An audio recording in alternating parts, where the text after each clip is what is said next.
Aujourd'hui, l'architecture financière internationale rassemble des institutions financières de toute taille, des institutions financières internationales comme la Banque mondiale, des institutions financières régionales comme la CAF en Amérique latine ou nationales comme la Caisse des dépôts en France.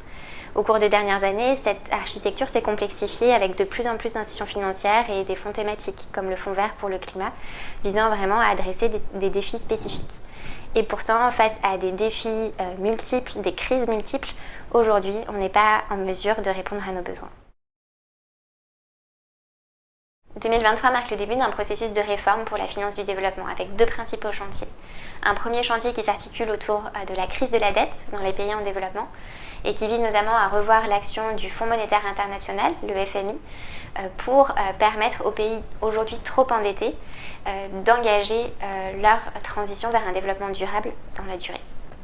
Le second chantier est un chantier qui invite à revoir l'action des banques de développement, notamment pour faire face à des besoins grandissants et à des crises multiples. Qu'est-ce que ça signifie concrètement et que peut-on attendre de cette réforme des banques de développement ? La première chose que l'on peut attendre, c'est une révision de leur mandat, et notamment l'élargissement de leur mandat à l'ensemble des objectifs de développement durable, ce qui n'est pas le cas actuellement. Et pour faire face donc, à ces défis multiples auxquels on demandera aux banques de développement de se positionner et de s'engager, il faudra aussi augmenter leurs ressources.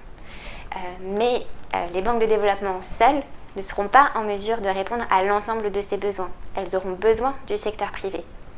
Et pour cela, il est donc indispensable de faire en sorte que l'action des banques de développement ait le plus d'impact possible, soit la plus efficace possible, et cherche vraiment à avoir un impact transformationnel pour les économies locales.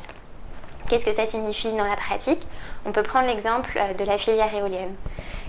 L'action d'une banque de développement aura bien plus d'impact si elle accompagne durablement le développement de la filière éolienne avec un accompagnement notamment des ministères de l'énergie localement, plutôt que de financer directement une énième éolienne.